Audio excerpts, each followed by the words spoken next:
Des métamorphoses, on pourrait dire qu'il y en a de plus en plus et en Iran, mais il ne s'agit pas de papillons, c'est plutôt de métamorphoses du cœur. Bonjour Clémence.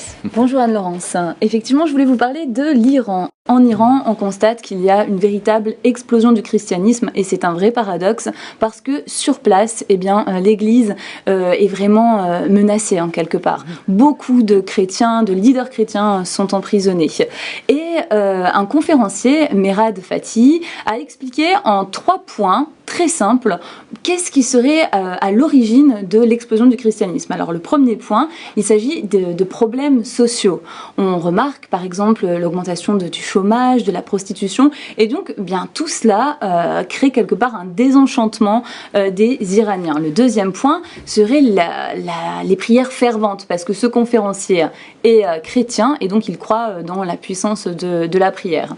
Ensuite, le troisième point, c'est des apparitions de rêves, de visions. Beaucoup de musulmans vivent en fait ces rêves. Et je voulais justement vous proposer d'écouter ce qui s'est passé dans une famille où la fille devenue chrétienne a été battue par son père parce qu'elle refusait un mariage forcé.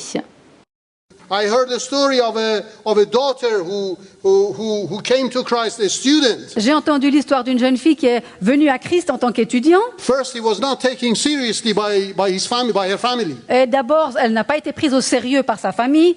But then they realized that she's continuing in her faith. Mais après, ils ont réalisé qu'elle continuait sa marche dans sa foi. They thought we give her in marriage to a Muslim and she will change. Et ils se sont dit, bon, on va la marier à un musulman et elle changera. But she didn't want. Mais elle a refusé. So they forced her. Ils l'ont forcée. And it was the day that these people, according to our tradition, come to ask for the bride, ask for the girl. Et le jour est venu où, selon notre tradition, les gens viennent pour demander l'épouse.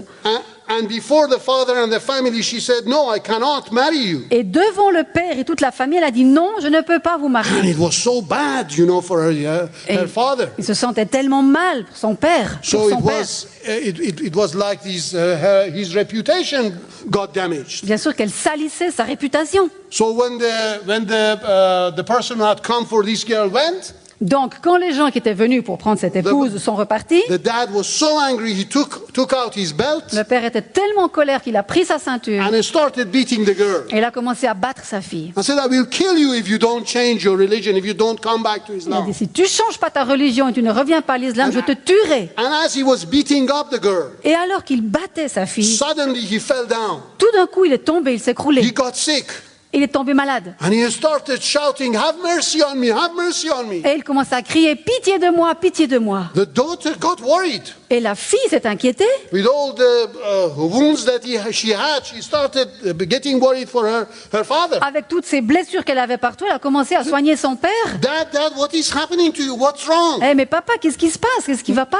He says, please forgive me. I didn't know. Et il dit, mais s'il te plaît, pardonne-moi. Je ne savais pas. Oh, why? What is happening to you? Mais quoi? Qu'est-ce qui t'arrive? He said that I see Jesus standing behind you. Et il a dit, mais je vois Jésus debout derrière toi. And as I was beating you, I realized that I was beating Jesus. Et alors que je te tapais, je voyais que je fouettais Jésus. And he had stretched his hand and said, "Why are you beating me?" Et Jésus a étendu sa main et m'a dit, mais pourquoi est-ce que tu me bats? Please pray to Jesus that he would forgive me. S'il te plaît, prie Jésus pour qu'il me pardonne. And this man is now a believer. Et cet homme est maintenant un chrétien. Un chrétien secret, bien sûr. Oh, l'histoire parle elle-même. Merci Clémence. On va laisser ces paroles résonner.